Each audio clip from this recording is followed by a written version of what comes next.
Bayern Munich did the exact same thing to me as far as the bankroll goes over the last while. I actually took the numbers off the above the garage so the Amazon driver couldn't find the house.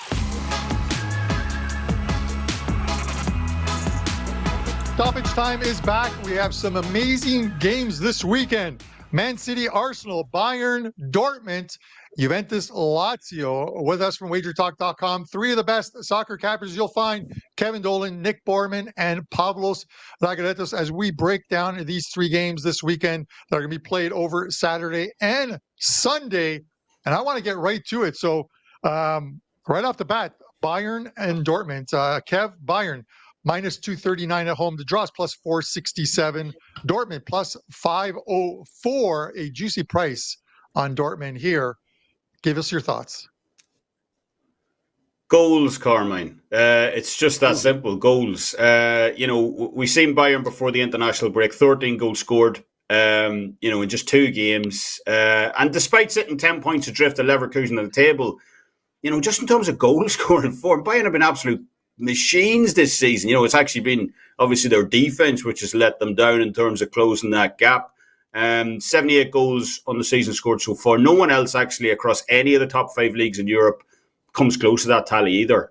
Inter a full 7 goals behind, and we know how good they've been in Serie A. And when we focus on home form specifically for Bayern, it gets even more impressive. Bayern have averaged 0.62 goals per game more at home than that already impressive season-long figure. So I think Bayern are absolutely going to rip through Dortmund here. Not necessarily from a blowout victory perspective. I'm not going to, be laying the minus 1.5 goal head start here, as I do expect Dortmund to have their own fair share of chances given, Bayern's defensive issues this year. But, as I said, Bayern are the highest scorers in Europe this season. They've scored an average of 4.33 goals per game against Dortmund across their last 6 starts in this venue, 6 head-to-head meetings. Against the Dortmund side this season, that barely ranks inside the top half in the league in terms of opponent chances created on the road.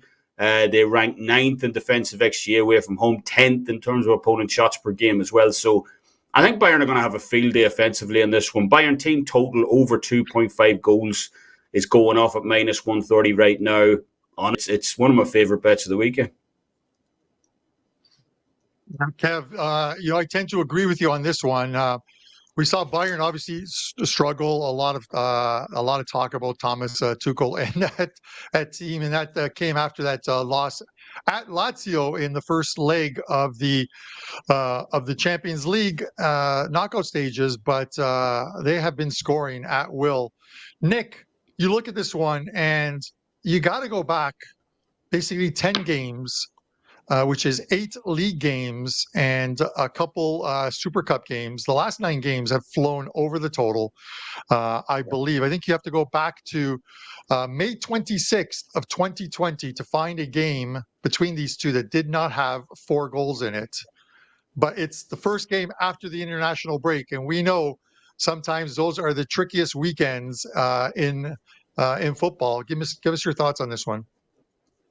Yeah, that's true. That's probably the only hesitation here. But I do agree with Kevin that this history, at least, tells us that this should be a goal fest. It's 9 straight between the two, has finished with 4 goals. 17 of the last 20, which is ridiculous, has reached at least 4 goals score. That goes back to 2017. Just simply no other rivalry in any of the top 5 leagues that is just like consistently producing fireworks quite like this one. International break, I guess, yeah, it had a little hestation. I'm going to put a little twist on this from just goals like Kevin had and add Bayern to win plus over 3.5 goals. There's nobody that's going to convince me that Bayern isn't the better side. Yeah, they've had a couple of moments or I guess lapses during the season where it's, a couple games in a row, they kind of, for lack of a better way to put it, stunk, right? So I get that, and their defense has been problematic throughout the year. But when you look, at the data, you look at their goals chances, not only just their goals. You guys mentioned how much they already score. Their chances alone are just absolutely ridiculous. It's not a fluke that they have 78 goals this season. They have 79 expected goals, which is insane. Leverkusen sit 10 points above Bayern. Bayern have 79 expected goals. Leverkusen have less than 60. Just gives you an idea of the offensive difference between these teams. And that alone is just, they're just going to keep pushing. They're just going to keep going forward. Dortmund, they are a team that can score obviously just as well. But, one thing that I look at also is defensively. Bayern has conceded 31 goals. Dortmund has conceded 32. On that level, they look kind of similar. But expected goals and chances created kind of tell a different story. Bayern's only allowed 25.8 expected goals, while Dortmund's over 40. So that's a huge separation. Just a little bit of actual results are being a little different. So anyway, long story short, I like Bayern to win the game. I don't feel confident in them laying the goal and a half because of their defense and because this matchup is high scoring. But Bayern plus over 3.5, you can actually get this at a small plus price. I'm seeing plus 110, so I can really like that combo. All right, Nick, I like it. And Pavlos, I'm going to go to you next on this one.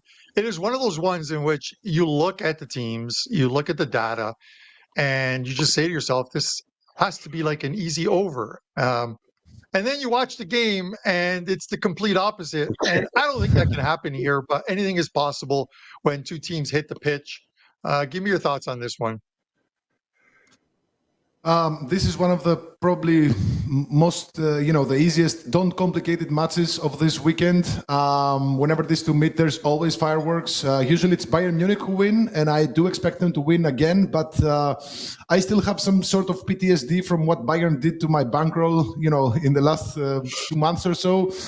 It's really hard to trust Dortmund winning in this venue. I think they haven't done so in they won just a cup match back in 2017, and their last league win in this venue was 10 years ago. So it's really hard to see Dortmund winning in this venue. But, the easy path is to take goals. The ASIN total is at an astronomically high 4 goals or 3.75. But I think, the way that Bayern Munich's defense has been struggling all season, I think they're going to concede. Now, Dortmund, they have a tendency to play, especially this season, they play for a lot of unders on the road. It's really frustrating to see that. But, again, this is the biggest derby in Germany. It has been for quite some time now. And these two don't hold back. Even if Bayern Munich are 3-0 up, they're still going to keep pushing forward for a 4th goal, a 5th goal. But I just don't see them keeping a clean sheet here. Dortmund have... despite so many unders, they find ways to score. So I think both teams to score and over 3.5 goals is the way to go here. Keep in mind that, Bayern Munich are not out of the woods just yet. Yes, they had some really good results prior to the international break, but their defense, again, I just keep going back to their defense is struggling. I mean, keep conceding multiple goals to Darmstadt twice. They just can't keep clean sheets even against the unlikeliest of opponents, and Dortmund have found ways to hurt this Bayern Munich defense. I do see Bayern winning this one, but the safe way to bet on this is take goals, and I like both teams to score and over 3.5 goals at minus 135, I believe it's a price. I think that's a fair price for a match that's bound to be a goal fest. All right, there you have it. 3 opinions on Bayern and Dortmund this weekend. And Pavlos, Bayern Munich did the exact same thing to me as far as the bankroll goes over the last while.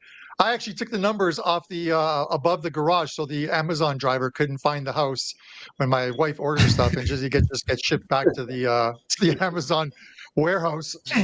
Speaking of getting rid of numbers, geez, Juventus and Lazio, 2 teams struggling right now. Lazio plus 209 at home, same price on the draw in this game, plus 209. Juventus plus 151. All these numbers from the WagerTalk live lines, which is absolutely free, and you'll find it on our website at WagerTalk.com. Kev, I'm going to go to you first on this one. Lazio is just mired in a slump right now.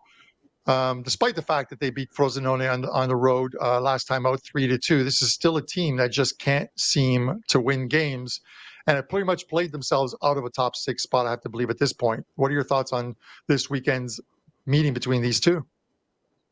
Well, I've definitely got the DVR Prime for this one, Carmine. Like what? Both teams have 1 win apiece against Frosinone across the last 4 games, respectively. So, like, where do I sign up to watch this one? One of the major games across Europe this weekend. But yeah, in all seriousness, I would expect, Igor Tudor to make an impact here in Lazio. We've seen him at Marseille. He is a very offensive coach, so I think that's a good switch there. But we'll see how long that takes to bed in here with Lazio. You know, maybe it's this game and maybe it's not. But until it does, one of the standout features of Lazio's season has been those half-time draws. You know, and not just Lazio either, Juventus as well. You know, both ranked top 3 in overall draw rate at half-time this season. 15 draws at half-time from 29 games for Lazio, 14 draws at half-time for Juventus this season. Lazio's half-time draw rate at home this season has been even higher than that also. You know, 71% half-time draw rate on the season so far. 10 of their 14 home games have finished all square at the break, along with 6 of the last 8 heads against Juventus in this venue as well. In fact, the only 2 that didn't finish in an outright stalemate at the half out of those 8 was a Bonucci penalty back in 2021 in the first half and a Cristiano Ronaldo goal in the game immediately before that in this venue as well. So I would say we're fairly safe from history repeating itself in that regard. So, look, it's no surprise. When you look at the odds, you're going to see the halftime draw here is the big favourite. It's going off at a plus 103 right now. I think I agree with that. I think it's the most likely scenario here. I expect it to be cagey early on. And that's the way I'll be looking at this one. First half draw plus 103. All right. Nick, you look at this one, and this is one that if you want to look at it historically, when Juve go to Stadio Olimpico, they have had Lazio's number, although of late Lazio did win last season at home 2-1. But you look at their past 20 games in Serie A play in Lazio, 12 wins for Juventus, 3 losses, 5 draws. What do we see this weekend? This one's pretty difficult right now for me to predict a winner. I mean, both teams were, let's say, limping into the international break, so I'm not really quick to want to jump on either one or trust either one as far as the side goes. I do think we might see some goals here. The total started at 2. It's been moving up. It's kind of moving over to 2.25 at this point, but you can still get 2 goals, over 2 goals for minus 130. And I think it's decent to do that. I think we'll get to at least 2 with a pretty good chance to get to a third goal.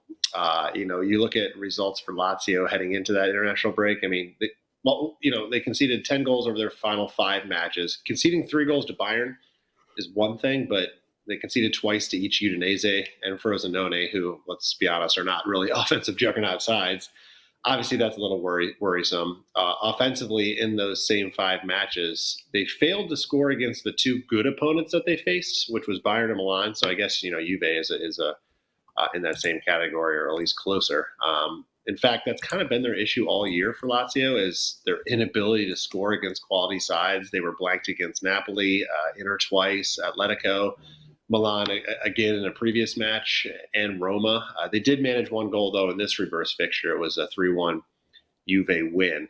And for Juve, after hanging with Inter all season, it was that red card handed them against Empoli, which saw them settle for a draw and really just started quite an unraveling. Since then, they've had just 1 win over their last 8 matches, keeping just 1 clean sheet.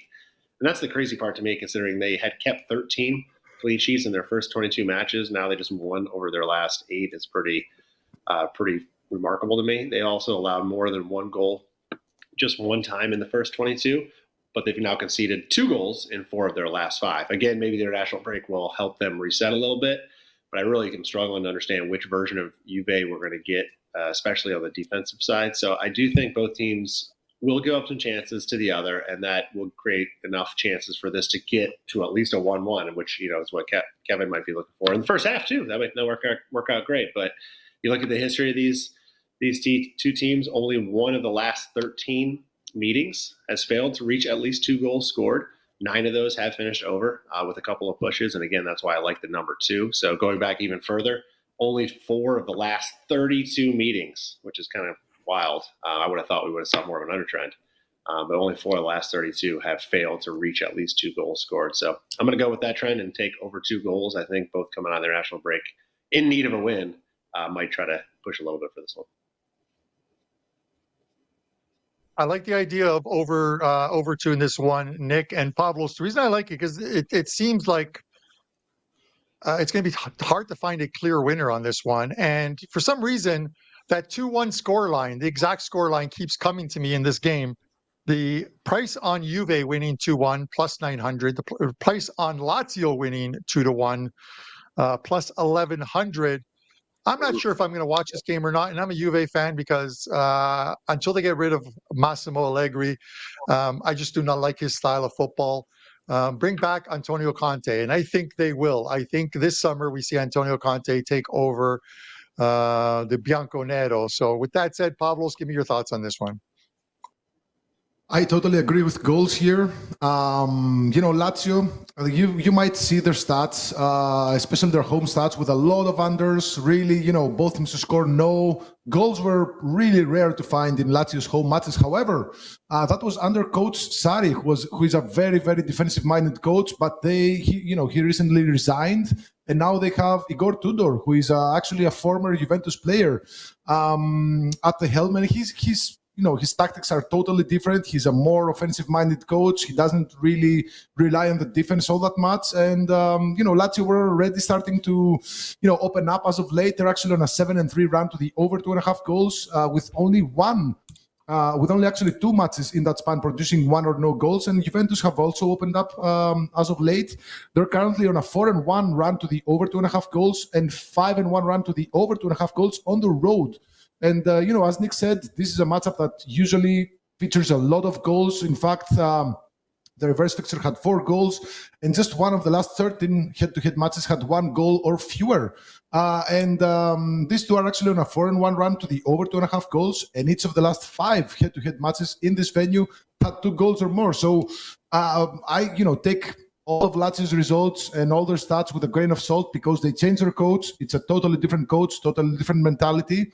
And I think we're going to see more open matches involving Lazio. So keep in mind that these two will also meet a few days later in the Coppa Italia. So we might see some rotation here, some mind games by the two coaches as they don't want to reveal too much for their tactics for the upcoming Coppa Italia match. So, but I think the over 2 is definitely a very, very safe way to bet on this match. I just don't see, a very defensive match by Lazio because, again, they have a different coach and his tactics are totally different than Sarri's. So give me the over 2 goals, minus 130. I think that's a very, very safe way to bet on this match. All right. I like it, Pavlos. Final word on Lazio and Juve. And of course, we had to leave the biggest game as the last one because it's the most important game, I think, of the weekend. And the Premier League, Man City, Arsenal. Man City in this one, minus 112 at home. You normally don't see a price like that on Man City at home. The draw plus 282, Arsenal plus 291 in this spot. Nick, give me your thoughts on this one, Man City and Arsenal. So before this year, City had won 8 straight over the gutter, dating back to the last several seasons. But it started with the extra time win back at the beginning of the season, the Community Shield in August. It was a 1-1 regulation times final, and then Arsenal ended up winning. And I actually don't remember if it was extra time or penalty kicks, but they won after that 90 minutes, and then they won 1-0 in the reverse fixture here in October. So maybe Arsenal has finally broken the Pep puzzle, and obviously these managers know each other very well, as Arteta's a pupil of Pep. But City hasn't lost at home. That's the thing here. Haven't lost at home since December of 2022. It just seems very likely to me that they're going to avoid defeat. I'm not entirely sure that they win this match. It's Arsenal's tough, and City's sometimes they create chances, but they don't always finish them, even with Haaland up there. So I'm not entirely sure they're going to end up winning, but I'm very confident that they don't lose, right? So that's basically the double chance. However, Man City taking them the double chance on win or draw is obviously priced by itself very high.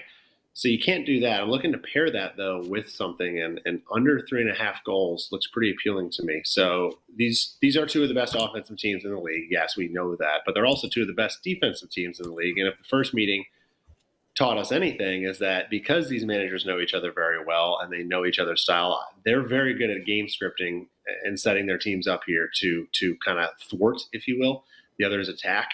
I think both will do a good job of doing that. For City, both Liverpool matches finished 1-1.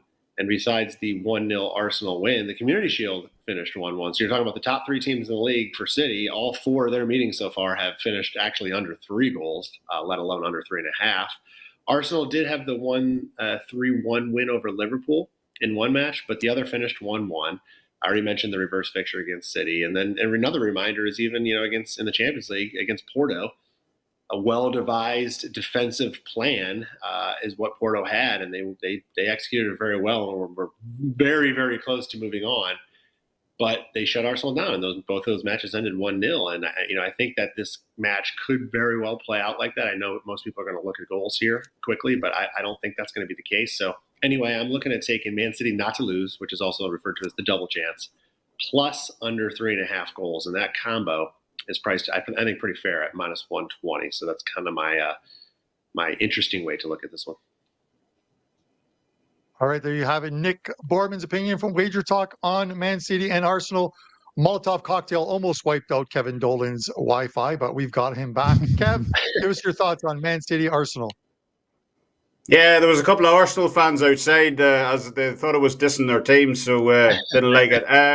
Well, I don't even know where I stopped, Carmine, to be honest, because I waffled, on my whole through my notes and all that, and then I found out that the internet cut off. But like I said, I'm looking at the first half line here on Manchester City. Looking at that table as a whole, like I said, there really hasn't been all that much difference between how Manchester City and Arsenal have performed this year. Arsenal have won one more game than City in the league table. City have lost one less than Arsenal, just 1 point separating them at the top of the table, obviously, and well. But in terms of first half performance, especially at home, that difference widened considerably here. At home this year, Manchester City owns a 71% win rate at half-time this season. No one even comes remotely close to hitting that same percentage. Arsenal's home win rate at half-time, for a comparison, is sitting at just 43%. So you can see just from that alone, it gives you some idea as to how dominant City have been early on in games this season. Unfortunately for City, and possibly more fortunately for Arsenal, those percentages start to reverse when it comes to the second half in games. Manchester City's clean sheet percentage at home drops by 15% in the second half. Their total goals tally increases by 0.47 goals on average as well, while Arsenal's stats actually improve. Arsenal failed to score in 50% of all of their first halves on the road this season, yet switch that over to the final 45 minutes. That drops all the way down to just 28% on average. So, we can see from those numbers how City have been fast starters this year, especially at home, and Arsenal, tend to grow into games more. Second half is where, they've accumulated their points this season. So, yeah, City have been ruthless early on in games this season. They've been by far the best team in the league in that regard, especially at home, like I said. Well, Arsenal have tended to strike late. And I'm going to eliminate that striking late possibility here. Just give me Manchester City first half line at a far, far bigger price here on Sunday, plus 140. I like that. All right. And Kev, I wonder if that's part of the Gunners' of their makeup, because if you look at Arsenal games, and I think it's maybe 3 seasons back, there was very few times where they led at halftime. They're either behind or even at halftime, but we're a very good second half team. And it just seems that that's their pedigree. It seems to follow them from year to year. But this year they've been quick off the mark in some of the games. Pavlos, final thoughts on this game, Man City, Arsenal. First of all, I'm going to start by saying that the time changes in Europe. So this is just check the starting time, because it's really weird with these time changes. The US changes 2 weeks prior to the EU. Just check your books when this match starts. So I see very few goals here. I think there's going to be a very cagey match. I completely agree with what Nick said about City being very, very careful in matches against the other good teams. They usually play for unders in crucial matches like this, because this is a crucial match. It's probably going to decide who's going to take the title, who's going to win the title in the EPL. They're coming off a 2-0 win against Newcastle at home, which was an FA Cup quarterfinal, so a crucial match. Prior to that, they had a 1-1 draw against Liverpool. In fact, both their matches against Liverpool and both matches against Arsenal, the reverse fixture in the EPL and the Community Shield, were unders. So in Arsenal, unless you're playing a team that's named Sheffield United or Burnley or West Ham, where they drop 5 or 6 goals, they tend to be very, very careful as well. Again, Nick hit the nail on the head. They had an under at Porto. They had an under at PSV in the final matches of the Champions League group stage. They had unders against Liverpool. So I think this is going to be a very, very cagey match. Both coaches, they know each other very, very well. They have pretty similar tactics, so they know that they're not going to risk too much. I think neither coach or team is going to want to find themselves 1-0 down or 2-0 down against their opponent. So even if somebody scores, I think we won't see a very open match. So I completely agree with Nick when he said that a lot of people are going to look for goals because this is an EPL title derby, and there's two of the best teams in the EPL and quite possibly the world or the European soccer. But I think this is going to be a cagey match, quite possibly with a few cards because Anthony Taylor is refereeing, so I might look at the over cards. I think it's set at a very low 4.5, and I definitely see cards in this one. Very few goals, a lot of cards. A typical EPL battle. So yeah, I think this is a very, very tricky match. I think Manchester City, I think they lost to Arsenal like 1 decade ago at home. Really, really strong at home. This might well be a draw at plus 280, but I think taking the under 2.75 goals at minus 115, I think we see 3 goals here, and it's just a half loss. But I struggle to see how this match will blow up to like 3-4 goals. So I think this is going to be a very cagey match. Give me the under 2.75 goals, minus 115. I think I'm happy with that. All right, there you have it, guys. 3 games: Lazio, Juventus, Bayern, Dortmund, and of course, Man City and Arsenal. Kev, I'm going to go to you first. We'll have a look at your leans. Tell us what you have up at WagerTalk for your clients, and mention that promo again, please. Yeah, EPL European best bets across Europe will be up sometime later tonight. Carmine, we're reviewing this weekend's boxing card currently as well. Some big fights taking place this weekend. And as you mentioned, we're only just over a week away from Champions League returning as well. Number 1 in total UEFA profit this season at WagerTalk, 17.7% ROI on the year as a whole. You can get all of my Champions League, Europa League and Europa Conference League best bets from now all the way through to the Champions League final on June the 1st for only $79 when using code UEFA79 over at my page. Great time to jump on board, obviously, as we look to ramp things up ahead of those quarterfinals and across the last few months of the season. Right. Good to hear, and wishing you the best of luck this week and weekend. Nick, what do you have up at WagerTalk? And we'll have a look at your leans on today's show. Sure, Carm. The PGA Tour pack this week, Houston Open, just teed off, but you can still grab that pack as outright bets and leaderboard bets that I play are live throughout the 4 days, which is the fun part about golf betting, so you never miss any of the action, even if you don't get the bets in before the tournament starts. We also have the Masters coming up in 2 weeks' time, and we'll have an awesome promo going on for that with several shows to preview that tournament. MLS is the main thing going on in soccer right now for me. Full season package, $299 all the way through the MLS Cup final, which is in December. 5 straight profitable years, and we are off to a profitable start already this season. So looking forward to the rest of this calendar year as well. And of course, I'll have regular European soccer plays posted up by Friday. All right, great to hear. Pavlos, you get to close it out. Tell us what you have up at WagerTalk for your clients, and we'll have a look at your leans on today's show. Okay, we already have 5 plays loaded for the weekend in the European big leagues and the MLS. I have already loaded some cup plays because next week is a cup week. There is a lot of interesting matches in Germany, Spain. There is a lot of actually really interesting matches. I've already loaded a 5% for those matches, and I'm looking at a 5% on the weekend. It's going to be probably a same game parlay, and we've been hitting this same game parlays on a 70% win rate in the last 2 years, and we're on an 8-2 run in our last 5. In our last 5% same game parlays. So big 5% midweek, and another probably big 5% coming up on the weekend. So get yourselves a 7-day all access, and you'll get both these plays, big plays as well. And I'm going to be loading more plays for the weekend. I'm just finishing up my card. This is going to be a heavy betting week, guys. Get your 7-day all access, and let's win together. All right, Pavlos, best of luck to all you guys. We appreciate you guys tuning in. If you haven't already done so, please hit the subscribe button below, that like button. Drop your comments in the comment section below. Let us know who you like this weekend across Europe. There's a ton of games, and of course here in North America as well too, with Major League Soccer. We're going to be back next week. Next Thursday, some very good games. Man United, Liverpool. We got to cover that one. For myself, Kevin Dolan, Nick Borman, and Pablo Sargatos, this is Stoppage Time. Good luck with your wagers, guys.